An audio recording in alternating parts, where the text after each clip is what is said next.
What's going on, guys? Welcome back to Weekly GCap, the only source you'll ever need to catch up on all the gaming news from the last week. As always, we got quite a couple stories to go through, so let's go ahead and get right into this. First things first, the release date for South Park Snow Day was announced. It'll be coming out March 26, 2024 for PlayStation 5, Xbox Series X and S, Nintendo Switch, and PC. The price for the standard version is $29.99, and a digital deluxe edition will also be available for $49.99.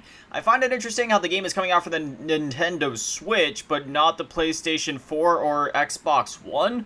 Little interesting, considering the Switch is weaker than both of those systems, but we'll see if this gets updated in the future. Next up, the Death Stranding port over to Apple devices has been delayed. For those that don't know, the game is going to be coming to like iPhone, iPad, Mac, etc., but unfortunately it's been delayed for just a little bit longer. This is coming from 505 Games on X. Quote, here at 505 Games and at KojiPro2015_EN, we are excited to launch hashtag Death Stranding DC on iPhone, iPad, and Mac. We just need a little more time. Stay tuned for a new release date in early 2024. We can't wait to welcome more porters to Death Stranding Director's Cut, end quote. Again, rather unfortunate, but it'll definitely be worth the wait. Death Stranding, it's an absolutely amazing game, and once it does finally come out, I can highly recommend it. Next up, this one is rather unfortunate, but this is just kind of like a recurring topic nowadays, and it's not going away anytime soon. But anyway, Bill and Ted is being removed from the eShop and PSN store. So, this coming from Josh Fairhurst, one of the limited run guys over on X. Originally, he posted up talking about how some of their licenses for certain IP are set to expire soon, at which Spin Dash replied asking,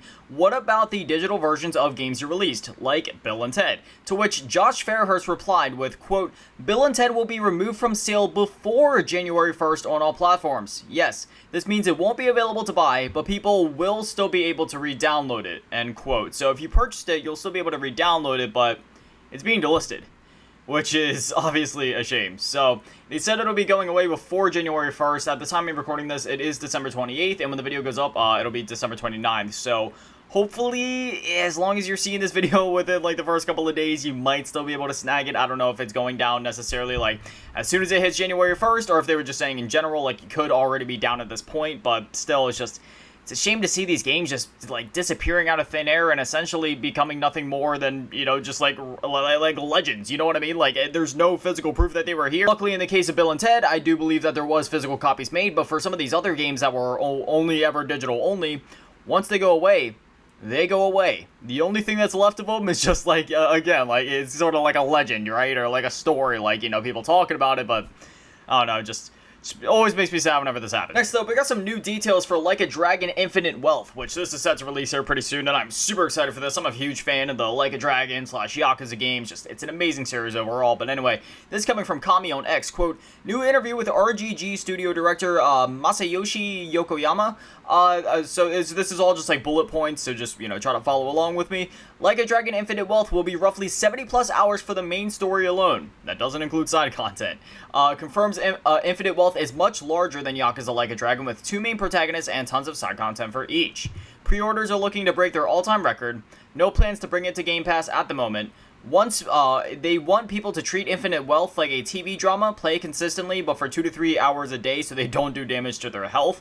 Me personally, I'm gonna grind it out probably like 12 to 16 hours a day, try to get it done in like 5 days, but you know, that's just how I am. I'm a binger, okay? When I get lost in a good game, I binge until it's done. I can't help it. I always want to know what happens next. But anyway, going on here. Like a Dragon Gaiden releasing on Game Pass was like their business card for newer fans and people in the West. It introduces them to Kiryu while also providing a compelling story for OG fans.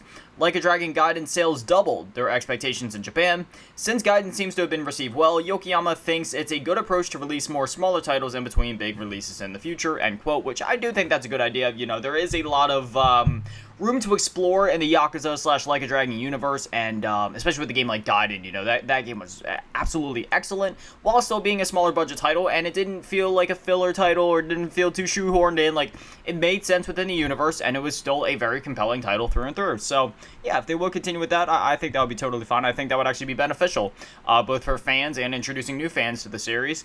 But yeah, there we go. At this point, I'm super excited for this game to finally come out, and yeah, this is definitely one that I'm gonna get physically day one, just So excited for this game. Next up, we got some good news for once in this all-digital future. God, I hate saying that out loud. Anyway, you know, physical media for the win. But anyway, Sony has finally backtracked on removing Discovery content. If you remember, this was a huge story that we covered, and it's, you know, it's been all over social media. If you're on social media at all, you definitely heard about this. But anyway, we have a bit of good news. This coming from GamesIndustry.biz. Quote, PlayStation will no longer be removing over 1,300 Discovery TV shows from its platform next month. Sony had previously announced that users will not be able to watch Discovery content on PlayStation from December 31st, even if they had already purchased it. However, the firm now says that due to an updated licensing agreement with Warner Bros., which owns the Discovery brand, consumers would now be able to access their previously purchased shows for at least the next 30 months. Similar to other services, we do not own the licensing rights to TV/movie content that was previously available for purchase on PlayStation Store, PlayStation stated in the update. Quote, however, we've worked with Warner Bros. To update our licensing agreements, ensuring that consumers will be able to access their previously purchased content for at least the next 30 months, end quote. Discovery shows include the likes of Mythbusters, Cakeballs, Deadliest Catch, American Chopper, An Idiot Abroad, Shark Week, How It's Made, Animal Planet Presents, and Street Outlaws, end quote. So, there you have it. Unfortunately, it will still be going away just one day. You know, that's how digital stuff works. You don't really own it forever in the same way that you do with physical media. Sure, with physical media, there's things like disc rot or, you know, whatever that happen after a while. But, you know, that's a much more long-term thing compared to stuff like this where, you know, in only like 30 months, not even 3 years, like 2.5 years from now, this content, even if it does last that long, yeah, you know, it's still going to be taken away from me in the end regardless. So it's a shame, but at least we'll have access to it for a bit longer. Me personally, I never bought any TV or, you know, movies or anything like that digitally. That's not how I do stuff. But if you happen to, well, at least you get to keep the things that you paid for a bit longer. Next up, we could be seeing a return of the rock band / guitar hero genre. No, this isn't clickbait. No, I'm not, like, let's get into this, okay? This coming from iFireMonkey on X. Quote, the head of Harmonix recently did an interview with Game Informer and revealed some interesting bits of info about the Fortnite festival. Key points, again, bullet points here. New song every week when Epic is back from break. Right now they're on Christmas break. We'll try to support as many legacy guitars as possible, such as old rock band guitars. That's the interesting bit right there. Old rock band, like, are we actually gonna see not necessarily a true faithful return of like rock band, but like, I mean, I'm just saying, man, Fortnite is a huge game. If the new generation starts to get into it, could we maybe start to see that come back? I'm not saying that, you know, I necessarily need to see the store shelves flooded with Guitar Hero and Rock Band peripherals like we did back in the day. If y'all were there for that, you remember that. But man, could we actually be seeing a return to these kind of games? I don't know. But anyway, let's just keep going on here. No plans to make new guitar instruments though. They'll mainly just be supporting old instruments, and they'll also allow third-party companies to make peripherals that work in the mode. So we could still see some of these peripherals that, like, Harmonix themselves are not directly making new ones, but they will allow support with third-party ones. So we could see some officially licensed Fortnite guitars hit store shelves. I'm just saying, I'd pick them up. The goal is to develop Festival into the biggest and richest and deepest music game experience that anyone has ever made. New Fortnite Festival modes can be added in the future.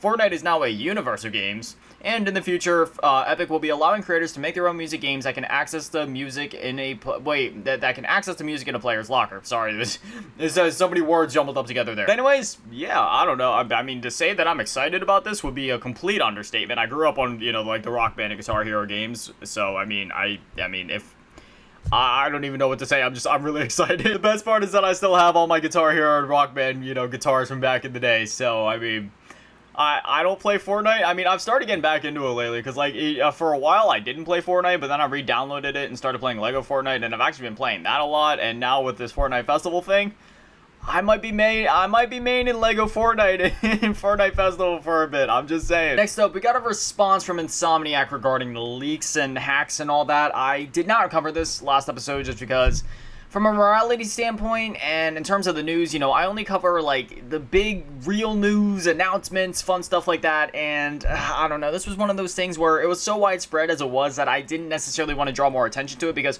while I do feel it's important to report on leaks and such from time to time, I never directly address or cover the leaks themselves, just because I don't believe in that stuff. I only cover the real officially announced news. But at the same time, this was different because there was a lot of personal information that was inside of this leak. So I feel like you know, obviously everybody on the internet already knew about this leak, but I feel like if I would have reported on it, that's just more eyes being drawn to the whole hack and leak in general. and could lead to them, like, more people finding, you know, personal information and just, you know, putting those people in danger. And that just, I don't know, it's just one of those things, like a conscious thing, you know. I couldn't do that from a morality standpoint. If it was just games info, I would have reported on it, but since there was personal info involved, that felt entirely wrong. You know, that's families that we're talking about here. But anyway, they did actually officially respond to the whole situation, which we're going to go over now. This is coming from Insomniac Games on X, quote, an update regarding Insomniac and Marvel's hashtag Wolverine PS5. Then they had a picture below that, which says, thank you for the outpouring of compassion and unwavering support. It's deeply appreciated. We're both saddened and angered about the recent criminal cyber attack on our studio and the emotional toll it's taken on our dev team. We have focused inwardly for the last several days to support each other. We are aware that the stolen data includes personal information belonging to our employees, former employees, and independent contractors. It also includes early development details about Marvel's Wolverine for PS5. We continue working quickly to determine what data was impacted. This experience has been extremely distressing for us. We want everyone to enjoy the games we develop as intended and as our players deserve. However, like Logan, Insomniac is resilient. Marvel's Wolverine continues as planned. The game is in early production and will no doubt greatly evolve throughout development, as do all our plans. While we appreciate everyone's enthusiasm, we will share official information about Marvel's Wolverine when the time is right. On behalf of everyone at Insomniac, thank you for your ongoing support during this challenging time, Insomniac Games. So, there it is. They officially responded, and I really don't have anything to add on to this one. So, you know, we'll just kind of move on there, but my heart goes out to all the folks in Insomniac. I can't even imagine. I can't imagine how stressful that whole situation must be, and I'm sending prayers y'all way. I hope for nothing but the best for y'all. Next up, we got the January PS Plus essential games for you guys, those being A Plague Tale Requiem, Evil West, Nobody Saves the World, and as a bonus, PS Plus members will also be receiving the Warframe Shrinks collection. I don't know, it's an exclusive PS Plus pack, but it comes with a bunch of cool skins and weapons and stuff like that. So if that interests you, if you're into Warframe, there's that. But yeah, pretty solid lineup overall. And finally, we have an update regarding the GTA 6 hacker. Mid-editing me here just to say, hey, you know, normally I insert trailers during these stories, but for this one, I'm including gameplay of one of my previous videos that I made on my main channel, Grotesque. If you haven't seen that channel before, I'll try to remember to put a card up on the thing so you can just go over there, click it, check it out if you want. But yeah, Take-Two, they always absolutely ravenize my videos with like copyright claims anytime I include a trailer. So I'm just including some gameplay or like literally just my video that I put up a couple months ago when I was playing GTA 5 here. So yeah, if you remember that huge GTA 6 hack that happened, it was I mean, it was pretty hard to miss it. But anyway, they finally got him, and Take-Two doesn't mess around. If you followed Take-Two before, if you've like followed the news stories when they're busting hackers, it's never pretty. And this one, oh man, it's rough. Let's just go over this. This is coming from BBC. Quote, an 18-year-old hacker who leaked clips of a forthcoming Grand Theft Auto, aka GTA, game has been sentenced to an indefinite hospital order. Arion Kurtage from Oxford, who is autistic, was a key member of international gang Lapsus $. God, these gangs are stupid. Anyway, sorry, it's the most Gen Z / Gen A thing I've read where they have like dollar symbols as part of their name. The gang's attack on tech giants including Uber, Nvidia, and Rockstar Games cost the firms nearly $10 million. The judge said Kurtage's skills and desire to commit cybercrime meant he remained a high risk to the public. He will remain at a secure hospital for life, unless doctors deem him no longer a danger. End quote. That's some, like, watchdog stuff. Like, oh, God, I shouldn't have said that. I don't mean to make a joke. I don't mean to joke. But, like, dude, that is some watchdogs level stuff right there. Oh, man, that is just, oh, yeah, that's insane. But, yeah, you know, if he would have went to prison, I'm sure Take-Two would have done everything in their power with their lawyers to be, you know, hopefully get the judge to set him off for a while, right? But, I mean, this is a whole other level. This dude just got sent to, like, a mental hospital or whatever, and he's just stuck up in there for life. The way I see it, if you guys want my honest perspective and take on hackers and leakers and things of the such, I think they are the scum of the games industry. I do not like hacks. I do not like leaks. Thus why I tend to not cover them, unless it's for just news purposes of saying, hey, this leak happened. I truly do believe that hackers and leakers alike are scum of the earth. Hackers more so than leakers. Leakers, they suck. Hackers, they're heathens. So yeah, I would say that this was deserved. But yeah, that's insane, man. Dude literally got sentenced to life. So, but yeah, I don't feel bad for him. He deserves it. Anyway, that's all the stories that I have for you guys this week. I know there was a bit less in terms of quantity of stories. That just, you know, that's how it goes during the holidays. Like, during, like, Thanksgiving and, you know, like, I mean, this past week as example, you know, there's always just a little bit less when it comes to stories going on, just because everybody's at home with their families, as they should be, just kind of taking a break from reality. You know, it's always important to do that from time to time. And, so, yeah, but I hope you guys still enjoyed this and, you know, found these stories interesting nonetheless, because there was some juicy stuff in here, especially the last one. But anyway, this is Weekly GCap. New episodes go live every single Friday at 9 a.m. Eastern, so if you want to catch up as soon as you go live, well then, now you know when to be here. And before we wrap the show up, I just wanted to say thank you guys for such an amazing year of support on the channel. Whether, you know, this is your first time seeing the videos, or whether you've been coming back week after week to catch up on the news, I really appreciate all the love and support on all these videos, always. And, yeah, we'll just be kind of continuing on into 2024 doing the same thing. Weekly show. Nothing will be changing here. And just, yeah, I don't know. That'll be that. But anyway, again, thank you guys so much. And, Happy New Year. Hope you guys all have an amazing New Year's. You know, with Christmas, I told you guys to let me know in the comments what you were doing. But with New Year's, I mean, you can still do that. But I feel like with New Year's, it's a bit more direct. Me personally, I'm not much of a drinker. I don't like to partake in those activities. But most Americans... yeah, we already know everybody's going to be out getting trashed with their families and, you know, spending New Year's hungover. But hey, to each their own. Personally, that's not me. I'm still going to go to bed at the normal time. Wake up at my normal time and just, you know, play video games. Just another day, right? But anyway, that's going to do it for me, guys. Thank you guys for watching. Have an amazing day and an amazing weekend and an amazing New Year's. Thank you for such an amazing 2023. I love you all. Take care of yourselves. Peace.